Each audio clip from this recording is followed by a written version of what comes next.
하나님의 말씀은 여호수아서 20장 1절에서부터 6절까지입니다. 다 같이 찾으신 줄 알고 읽도록 하겠습니다. 여호와께서 여호수아에게 일러 가라사대 이스라엘 자손에게 고하여 이르라. 내가 모세로 너희에게 말한 도피성을 택정하여 부지 중 모살한 자를 그리로 도망하게 하라. 이는 너희 중 피해 보수자를 피할 곳이니라. 그 성읍들의 하나에 도망하는 자는 그 성읍에 들어가는 문 어귀에 서서 그 성읍 장로들의 귀에 자기의 사고를 고할 것이요 그들은 그를 받아 성읍에 들여 한 곳을 주어 자기 중에 거하게 하고 피해 보수자가 그 뒤를 따라온다 할지라도 그들은 그 살인자를 그의 손에 내어주지 말지니 이는 본래 미워함이 없이 부지 중에 그 이웃을 죽였음이라. 그 살인자가 회중 앞에 서서 재판을 받기까지나 당시 대제사장에 죽기까지 그 성읍에 거하다가 그 후에 그 살인자가 본 성읍 곧 자기가 도망하여 나온 그 성읍에 자기 집으로 돌아갈지니라. 아멘. 기도하시겠습니다. 참으로 좋으신 아버지 하나님 감사합니다. 오늘 이 시간 저희가 함께 모여서 여호수아서의 말씀을 또한 증거하고자 합니다. 이 말씀을 들을 때 정말 우리가 과거 구약의 이야기라고 경홀히 여길 것이 아니라 정말 이 말씀 속에서 하나님의 뜻과 섭리를 깨달아 알 수 있게 도와주시고 그러면 우리의 삶 속에 주의 말씀이 임하며 정말로 이 말씀을 통하여 우리가 주의 뜻과 섭리를 깨달아 알므로 세상에 이 말씀을 증거하며 전할 수 있도록 주께서 역사하여 주시옵소서. 이 시간 주께서 저희와 함께 하셔서 이 놀라운 은혜의 말씀들로 저희의 심령 가운데 채워주실 것을 믿사오며 거룩하신 주 예수님의 이름으로 기도하였사옵나이다. 아멘. 자, 오늘은 이제 20장 내용인데요. 20장 내용도 굉장히 짧습니다. 총 구절수가 9절까지밖에 안 되는데 벌써 6절을 읽었고요. 7절과 9절까지 읽어보면 무리가 납달리 산지 갈릴리 게데스와 에브라임 산지의 세겜과 유다 산지의 기럇 아르바 곧 헤브론을 구별하였고 또 여리고 동 요단 저편 루우벤 지파 중에서 평지 광야의 베살과 갓 지파 중에서 길르한 라못과 므낫세 지파 중에서 바산 골란을 택하였으니 이는 곧 이스라엘 모든 자손과 그들 중에 우거하는 객을 위하여 선정한 성읍들로서 누구든지 부지 중에 살인한 자로 그리로 도망하여 피해 보수자의 손에 죽지 않게 하기 위함이며 그는 회중 앞에 설 때까지 거기 있을 것이니라. 자, 이 도피성 제도가 오늘 20장의 내용의 전부인데요. 도피성이라는 것은 부지 중에 그러니까 고의가 아닌 사고로 사람을 죽이게 됐을 때 피해 있을 장소를 만든 게 도피성입니다. 그러니까 하나님께서 이렇게 도피성을 주라고 하셨는데 당시에는요, 누군가에게 살인을 당하게 되는 경우 그 죽은 사람의 가까운 친족이 그 사람의 피해에 대한 대가, 복수를 할 수 있었어요. 그건 정당한 거예요. 그러니까 부지 중에 죽였으면 얼른 도피성으로 도망가야 되는 거예요. 자, 이러한 경우 부지 중에 죽였다 할지라도 아무런 살인할 의사가 없었다 할지라도 실수로 죽인다고 해도 중간에 잡혀갖고 죽게 되면 그 사람은 살인죄로 처벌받지 않습니다. 그러니까 이 도피성을 그래서 둔 건데 그래서 이 도피성을 둠으로 인해서 무조건 도피성에 들어가면 사는 건 아니고요. 도피성에 들어가서 이 사람의 고의성이 없다는 사실이 증명이 돼야 돼요. 그 도피성 안에 있는 장로들에게 자기 일을 고하고 그 일을 고했을 때 장로들이 들어봤는데 아 이건 고의성이 없는 거다라고 판단하면 사는 거예요. 근데 고의성이 보여. 원한 관계가 있어. 그럼 내줘요. 내쫓습니다. 그러면 그 사람은 죽습니다. 아니면 정당한 재판을 통해서 처벌을 받든지. 그러니까 그렇기 때문에 도피성 제도는 무조건 살인자를 숨겨주는 제도가 아니고요. 도피성의 장로들로 하여금 살인인지 아니면 실수에 의한 것인지를 판단하게 해서 실수였다면 그 대제사장이 살아있을 때까지 보호받습니다. 대제사장이 죽으면 이제 자유하게 집으로 돌아가요. 그리고 만약에 이 사람이 도피성 밖으로 나와갖고 아직 제사장은 안 죽었어요. 기다리고 있는 피해 보수자에게 걸려서 죽어도 어쩔 수 없습니다. 그 기간 동안 성을 나가면 안 돼요. 그러니까 실제적으로 이러한 제도를 두신 까닭은 이것을 통해서 우리에게 메시지를 주고자 하기 때문에 그런 거예요. 물론 도피성은 여러 군데가 있는데 지금 성경에서 나왔던 여러 가지 도성을 얘기하죠. 맨 북쪽에 게데스가 있고요. 그 다음에 요단강 동편으로 골란과 길란 라못이 있고요. 지도상에서 보면 그 게데스랑 골란이랑 길란 라못이 가까워요. 이 지역은 산악지대가 많습니다. 그러니까 지도상으로 보면 가까운 것 같지만 산이 많다는 얘기는 가기가 쉽지 않다는 거죠. 반면에 이 밑에 지역은 굉장히 넓죠. 떨어져 있고 지금 세겜과 베셀과 또 여기 헤브론 나와 있는 이 지역은 여기 평지인 거예요. 평지기 때문에 산악지역보다 가기가 쉬운 거죠. 그래서 넓게 퍼져 있는 거예요. 이 6가지 성읍이 바로 도피성읍입니다. 그러니까 이 주변에 살다가 뭐 중앙에 있다. 그럼 가까운 쪽으로 가서 피해서 도망갈 수 있는 거예요. 6개 성읍으로. 하나님께서 왜 그럼 이러한 도피성 제도를 주셨는가? 부시 중에 오선한 자가 대제사장 관계를 통해 갖고 자유함을 누리게 하셨는가라는 것은요, 사람이 지을 수 있는 죄 중에 가장 큰 죄가 뭐겠어요? 살인죄죠. 다른 사람을 죽이는 것보다 더 큰 죄는 없어요. 이 살인죄에 대한 용서는 돈으로도 무엇으로도 안 됩니다. 이건. 그렇기 때문에 여기서 대제사장의 죽음으로 자유함을 얻게 하는 방식을 취하셨단 말이에요. 그러니까 만약에 운 좋게 작년에 살인을 해서 도피성에 숨어 들어왔는데 올해 대제사장이 죽었어요. 그러면 1년 만에 자유를 얻는 거예요. 근데 반면에 작년에 살인을 저질렀는데 대제사장이 아직 젊어. 30년을 아직 살아있으면 30년 동안 못 나가는 거예요. 무조건 나갈 수 있는 게 아니에요. 그 성을 나가기 위해선 대제사장이 죽어야만 자유함을 얻어요. 여기서 우리가 느껴지는 뭔가가 있지 않습니까? 대제사장이 죽어야만 자유하다. 죄에서 해방된다는 사실은 그리스도의 3대 직분 중에 하나가 뭐예요? 대제사장이죠. 대제사장은 바로 그리스도의 모형인 겁니다. 결국 그리스도의 죽음을 통해서 범죄한 살인자가 자유를 얻는 이 공식은 바로 우리가 구원을 받는 내용을 모형으로 담고 있는 거예요. 그리스도가 죽음으로 인해서 우리가 그 죽음 안에서 자유함, 해방함을 얻는 거죠. 이걸 상징적으로 보여주기 위해서 도피성 제도를 두신 거예요. 성경 속에는 이처럼 감추어진 메시지가 굉장히 많은 거예요. 도피성이 그냥 있는 게 아니고 그냥 합법적이기도 하죠. 표면적으로는 법률적인 절차, 그가 온전한 재판을 받을 때까지 살려주기 위한 것처럼 보이지만 그 속에 담겨있는 영적인 메시지는 이것을 통해서 우리들로 하여금 그리스도의 이야기를 엿보게 하기 위함인 거예요. 대제사장이 왜 죽어야만 꼭 자유를 얻냔 말이에요. 이 죽음은 그리스도의 죽음을 상징적으로 보여주고 있는 겁니다. 그리스도가 우리의 죄를 지고 십자가 달려 돌아가심으로 말미암아 우리가 자유함을 누리는 것처럼 구약에서는 상징적인 대제사장이 죽음으로 인해서 그 사람에게 자유의 혜택이 주어졌던 겁니다. 10장 한 장에는 이거 외에는 다른 내용이 없어요. 짧지만 강렬하죠. 여호수아 속 안에도 이미 그리스도에 대한 모형들 또는 그리스도에 대한 복음적인 내용들이 들어가 있는 겁니다. 자, 21장으로 한번 넘어가 봅시다. 우리가 지난 시간까지 해갖고 12지파 중에서 레위 지파를 제외한 나머지 지파들의 땅 분배가 끝났어요. 그리고 20장에서 도피성 제도가 생겼고 그 다음에 21장에서 마지막으로 레위 지파가 성읍을 분배받습니다.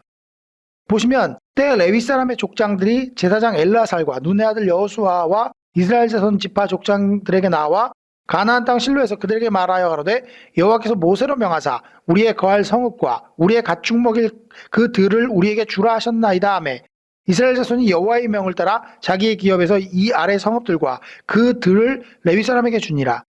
그악 자손을 위해서는 제비를 뽑았는데 레위 사람 중 제사장 아론의 자손들은 유다 지파와 시므온 지파와 베냐민 지파 중에서 제비대로 13성읍을 얻고 그 남은 그앗 자손들은 에브라임 지파의 가족과 단 지파와 므낫세 반 지파 중에서 제비대로 10성읍을 얻었으며 게르손 자손들은 이사갈 지파의 가족들과 아셀 지파와 납달리 지파와 바산에 있는 므낫세 반 지파 중에서 제비대로 13성읍을 얻었더라. 무라리 자손은 그 가족대로 르우벤 지파와 갓 지파와 스불룬 지파 중에서 12성읍을 얻었더라. 여호와께서 모세에게 명하신 대로 이스라엘 자손이 제비를 뽑아 레위 사람에게 준 성읍들과 그 들이 이러하니라. 유다 자손의 지파와 시므온 자손의 지파 중에는 이 아래 기명한 성읍들을 주었는데 레위 자손 중 그앗 자손들에 속한 아론 자손이 첫째로 제비를 뽑혔으며 아낙의 아비 아르바 곧 성읍 유다 산지 기란 야르바 곧 헤르본과 그 사면들을 그들에게 주었고 오직 이 성읍의 밭과 촌락은 여분네 아들 갈렙에게 주어 소유가 되게 하였더라. 여기서 잠깐 갈렙이 이 산지를 내게 주소야 했던 이 헤브론이 결국 어디로 넘어가요? 레위 지파에게 넘어가요. 그래서 지난번에 제가 여러분 설교할 때 그 얘기했었죠. 갈렙이 이 성을 요구하지만 결국은 갈렙께 안 된다고. 그렇기 때문에 갈렙이 땅을 목적으로 달라고 한 게 아니었어요. 왜냐하면 그랬으면 지금 이 땅은 순수하게 성을 내주지 않았겠죠. 다른 땅을 줄 수도 있는데 그 땅을 내어줍니다. 자, 그렇기 때문에 믿음으로 자기는 취하고 난 다음에 레위 지파에게 돌아가게 한 거죠. 13절을 계속해서 읽어보면 제사장 아론 자손에게 준 것은 살인자의 도피성 헤브론과 그 들이요 또 림나와 그 들과 얏딜과 그 들과 에스드모아와 그 들과 홀론과 그 들과 드빌과 그 들과 아인과 그 들과 유다와 그 들과 벳세메스와 그 들이니 이 두 지파에서 9 성읍을 내었고 또 베냐민 지파 중에는 기브온과 그 들과 게바와 그 들과 아나돗과 그 들과 알몬과 그 들 곧 네 성읍을 내었으니 제사장 아론의 자손의 성읍이 모두 13성읍과 그 들이었더라. 그 남은 레위 사람 그앗 자손의 가족 곧 그앗 자손에서는 제비 뽑아 에브라임 지파 중에서 성읍을 주었으니 곧 살인자의 도피성 에브라임 산지 세겜과 그 들이요 또 게셀과 그 들과 깁사임과 그 들과 베토론과 그 들이니 네 성읍이요 또 단지파 중에서 준 것은 엘드게와 그 들과 기쁘돈과 그 들과 아얄론과 그 들과 가드림몬과 그 들이니 네 성읍이요 또 므낫세 반지파 중에서 준 것은 다하낙과 그 들과 가드림몬과 그 들이니 두 성읍이라. 그앗 자손들이 남은 가족의 성읍이 모두 열과 그 들이었더라.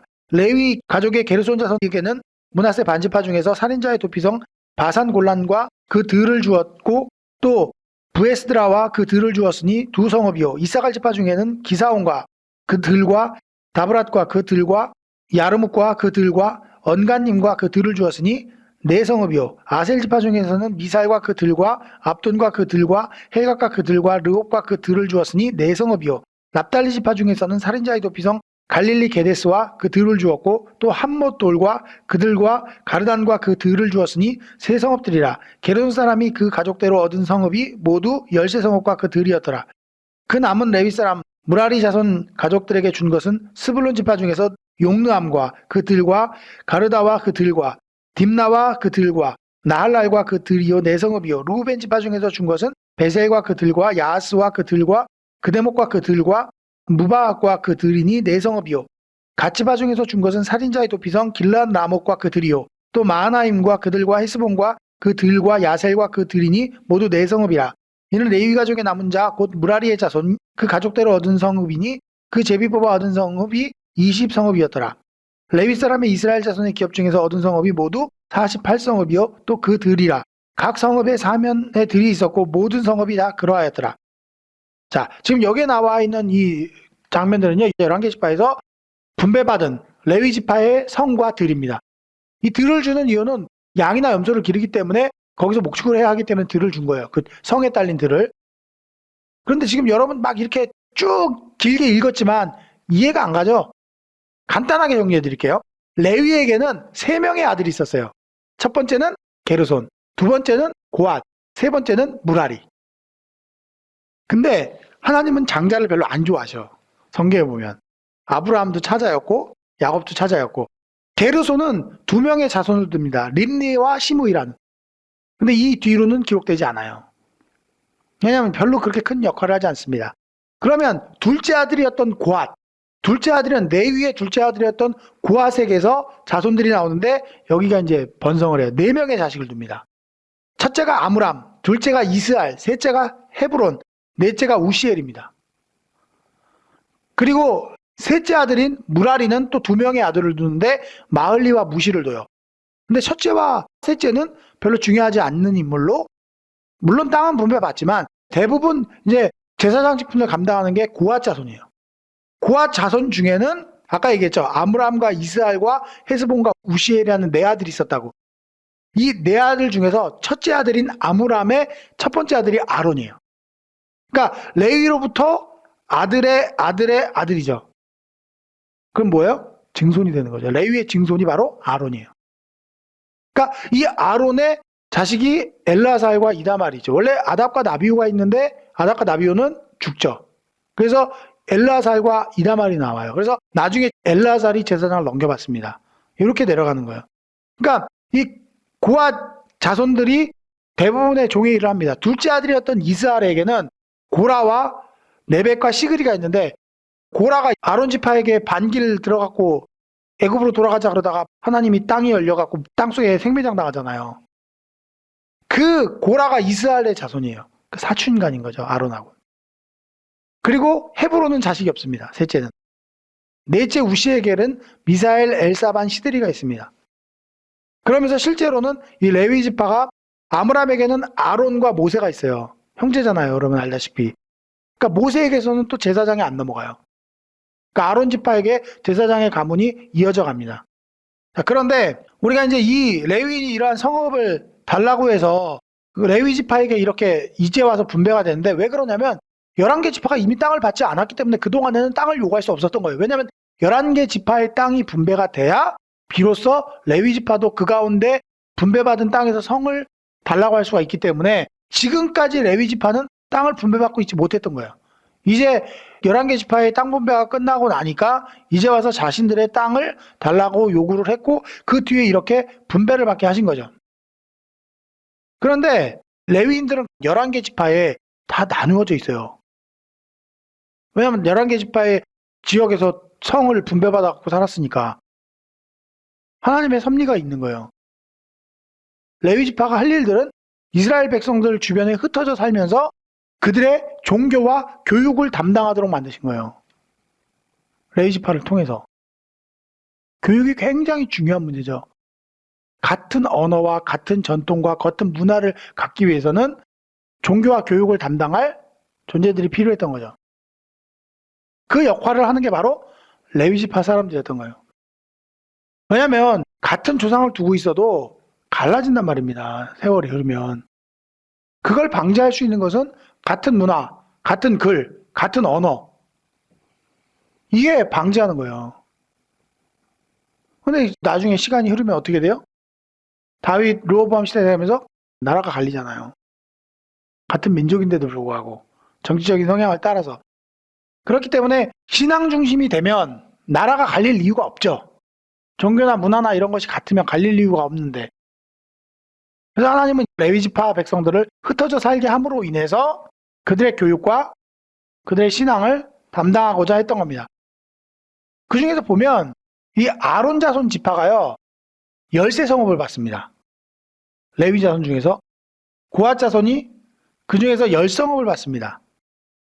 원래 이 아론도 고핫의 자손이에요. 그러니까 아론 지파 혼자서 13성읍을 받고 나머지 고핫 자손들이 10성읍을 받아요. 그러니까 얼마나 많이 받았어요. 한 가족일 뿐인데 나머지 세 형제 아들도 있는데. 그리고 나서 첫째였던 그 게르손 자손 림니와 시므이가 있었던 이 게르손 자손은 13성읍을 받습니다. 그러니까 엄밀히 따지면 첫째 아들이 뭐였어요? 게르손, 둘째가 고핫, 셋째가 무라리였죠. 그러니까 고핫 자손과 아론 자손의 성읍을 합치면 23성읍인 거예요. 그리고 나머지 게르손이 13성읍, 무라리가 12성읍. 이 게르손과 무라리 합치면 25개 성읍인데 그 중에서 고핫 자손이 절반을 차지하는 거고 그 절반 중에 또 절반을 아론이 60%를 가지고 있는 거예요. 그러니까 하나님은 이미 아론 지파가 제사장의 직분을 이어가도록 예비를 하신 거죠. 그렇기 때문에 그 성읍이 이렇게 총 따지면 몇 개예요? 48개 성읍이 되는데 이 48개 성읍 중에서 유다 지파가 8개의 성읍을 내놓습니다. 그리고 베냐민이 4개, 시므온이 1개, 에브라임이 4개, 반지파가 4개, 므낫세 반지파가 2개, 므낫세 반이 또 2개. 에브라임과 므낫세 반반은 같은 원래 형제잖아요. 그러니까 유다가 8, 요셉 지파가 8 이렇게 따지면 8개가 되죠. 그 다음 단지파가 4개, 이사갈이 4개, 아셀이 4개, 납달리가 3개, 스불론이 4개, 르우벤이 4개, 갓이 4개예요. 이렇게 생각하시면 돼요. 평균적으로 4개의 성읍씩을 내놓습니다. 그 중에서 유다와 요셉의 지파만 2배로 내놓습니다. 실제적으로 그들이 이스라엘을 이끌어 갔다고 보면 되겠죠. 자, 그런데 이렇게 21장에서 유다에 있는 이스라엘 백성들의 모든 11개 지파의 분배가 끝나고 레위 지파의 성읍 분배가 끝나고 땅은 분배받은 게 없습니다. 레위 지파는. 그리고 나서 맨 마지막으로 여호수아의 성읍을 분배를 해줍니다. 그러면서 이제 땅 분배 문제는 끝나는데 22장으로 넘어가 보면요. 22장의 내용은 이제 루벤 지파와 갓과 므낫세 반지파의 귀환하는 장면으로 끝을 맺어요. 요단강을 건너오면서 루벤 지파하고 갓하고 므낫세 반지파는 가족들을 고향에다 남겨두고 나와서 전쟁을 치렀단 말이다.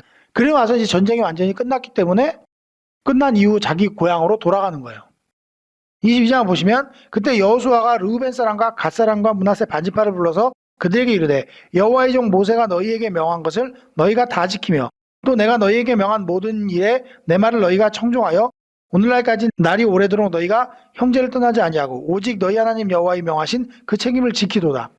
이제는 너희 하나님 여호와께서 이미 말씀하신 대로 너희 형제에게 안식을 주셨으니 그런즉 이제 너희는 여호와의 종 모세가 요단 저편에서 너희에게 준 소유지로 가서 너희의 장막으로 돌아가되 크게 삼가 여호와의 종 모세가 너희에게 명한 율법을 행하여 너희 하나님 여호와를 사랑하고 그 모든 길로 행하며 그 계명을 지켜 그에게 친근히 하고 너희 마음을 다하여 성품을 다하여 그를 섬길지니라 하고 여호수아가 그들에게 축복하여 보내매 그들이 자기 장막으로 갔더라.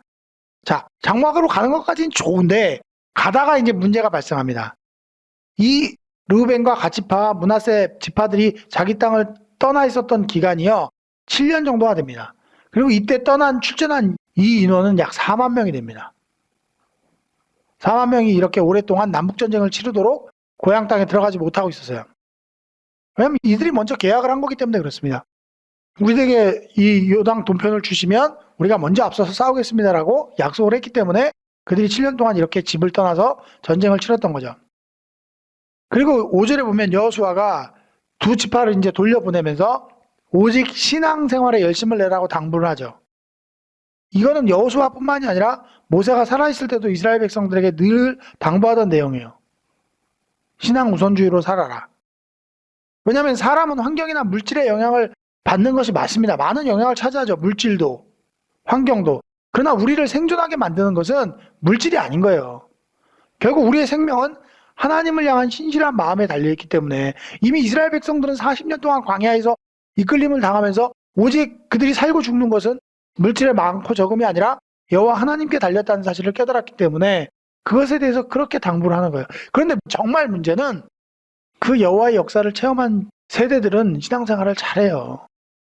그 세대가 갖는 가치관이 있어요. 우리나라 같은 경우도 전쟁 세대들은 전쟁의 그 무서움을 알기 때문에 지금도 전쟁 그러면 북한에 대한 그 적개심이 아직까지도 타오른단 말입니다. 왜? 끔찍한 장면들을 봤거든요. 근데 오늘날 지금 전후 세대들은 그 세대들이 가진 정서를 이해하지 못합니다. 사실 겪지 않았기 때문에. 신앙도 똑같은 거예요.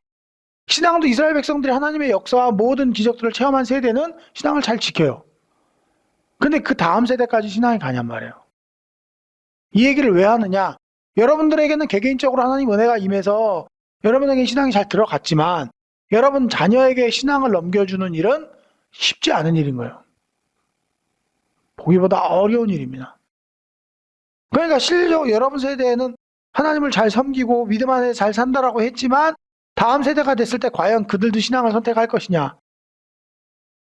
그렇기 때문에 삶 속에서의 신앙교육이 굉장히 중요한 것이죠. 그래서 여호수아는 지금 그 떠나는 이스라엘 백성들에게 그 신앙에 대한 당부를 하고 있는 겁니다.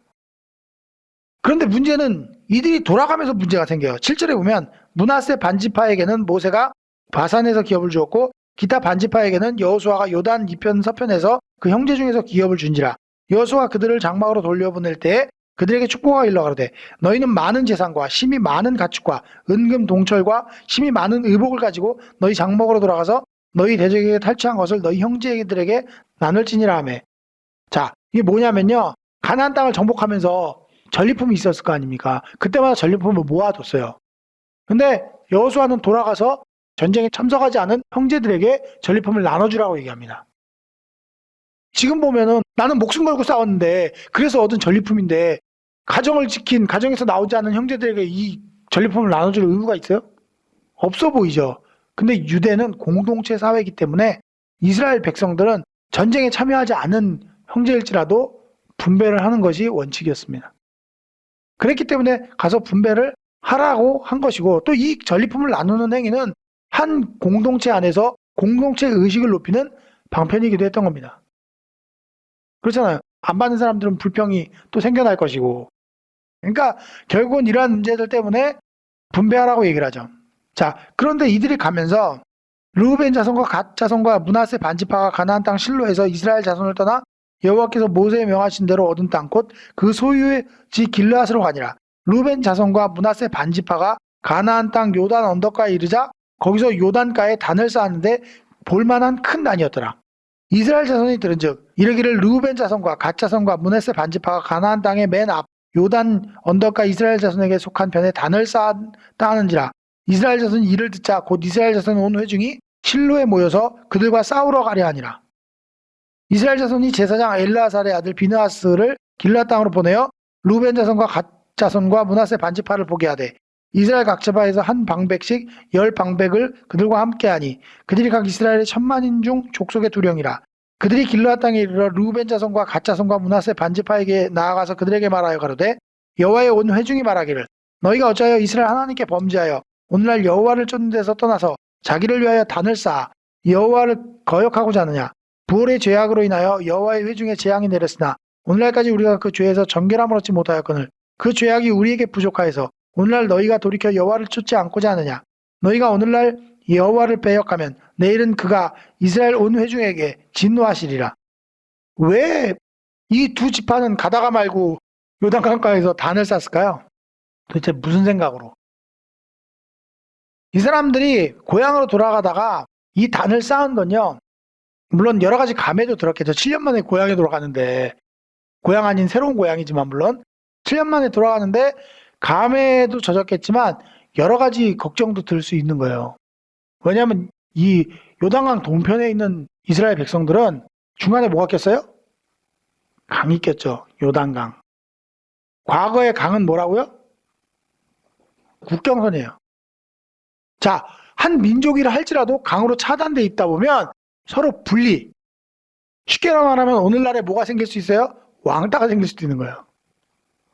왜냐하면 이 지파는 이스라엘 지파 중에서 2개 반이잖아요. 나머지 지파가 9개 반이잖아요. 9개 반 지파가 나머지 2 지파 반에 대해서 무시를 하거나 차별을 할까 두려웠던 거예요. 그러니까 사실은 이 2 지파 반의 목적은 이 단을 세움으로 인해서 상대방 9개 반 지파에게 우리도 너희와 같은 자손이라는 것을 증거하기 위해서 큰 단을 쌌습니다. 자식들에게 교육을 하기 위함이기도 했지만 단을 설치함으로 인해서 너희와 우리는 한 민족이다라는 것은 우리가 하나님을 섬기는 같은 족속이라는 것을 상기시키고자 했던 거예요. 어찌 보면 너무 기우가 크지 않았나라고 생각하기 쉽죠. 나중에 세월이 흐르고 이 지역은 차별받습니다. 진짜로. 이스라엘 백성들에게 차별받아요. 그랬기 때문에 그들의 우려는 현실로 드러나게 돼요. 하지만 이때 당시에는 아직 신앙이 돈독한 상황이었단 말이에요. 그런데 그 단을 쌓다 그러니까 이 단은 그 모양은 똑같았어요. 실로에 있는.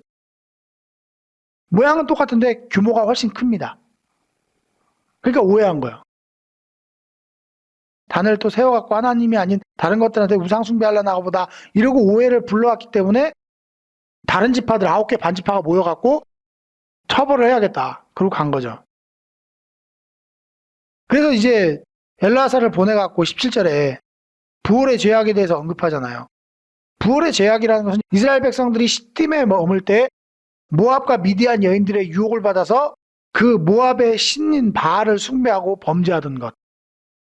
그때 비나스가 창을 들고 갖고 죽임으로 인해서 하나님의 진노가 멈췄죠. 그때 그 하나님의 진노를 멈추게 한 사건을 부올의 죄악이라고 얘기를 하는 겁니다. 그때 그 죄악으로 인해서요 24,000명이 하나님의 심판으로 연병에 걸려서 죽습니다. 그걸 언급하면서 너희가 또 하나님의 심판을 불러오려고 이렇게 하느냐. 그 9개 지파의 대표가 가서 이야기를 하죠. 그러면서 뭐라고 얘기해요? 만약에 너희 회중이 너희 땅이 정결치 못해서 너희가 그렇게 제사를 지내려고 할 것 같으면 실로에 와서 제사를 지내라.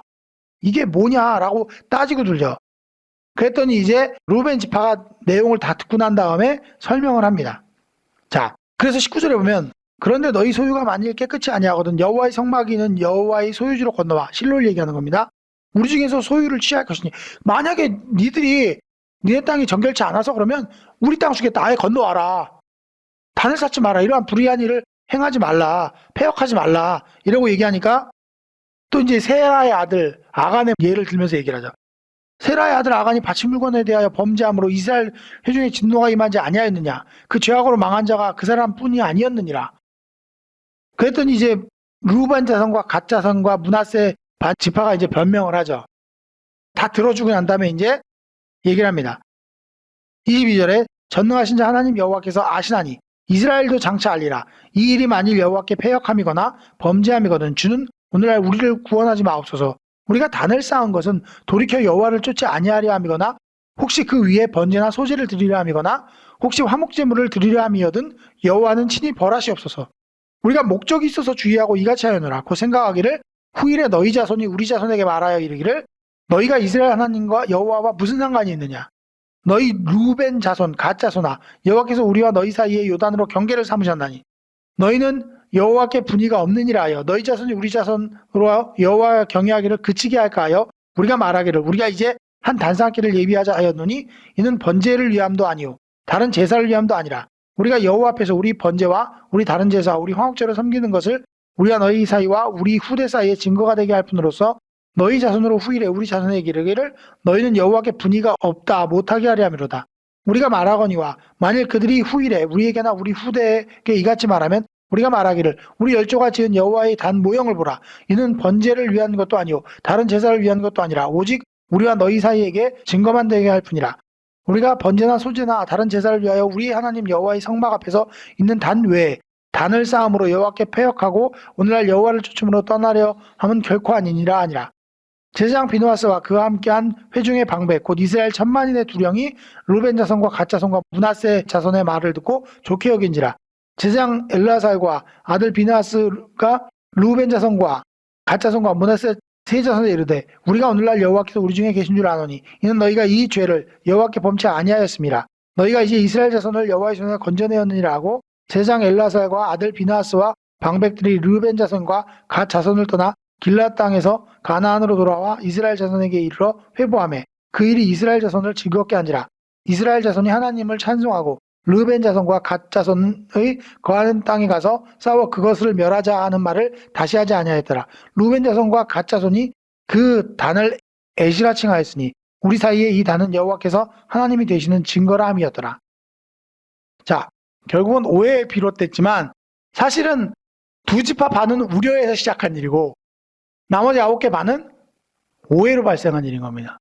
근데 실제로 나중에 가보면 아까 말씀드린 대로 후대에는 정말 이 두 지파 반이 무시를 받습니다.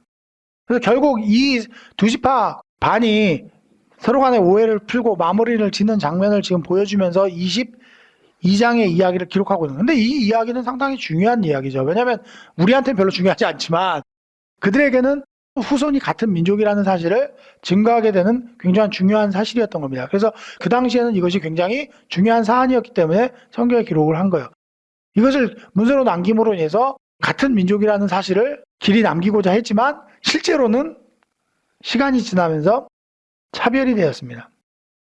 그랬기 때문에 이러한 두 지파 반의 우려는 현실로 나타나는 불행한 사태를 맞게 되죠. 그래서 보면 갈릴리 지역 사람들이 굉장히 무시를 받잖아요. 이 갈릴리 지역 중에서도 반 나눠서 요단 동편 사람들이었습니다.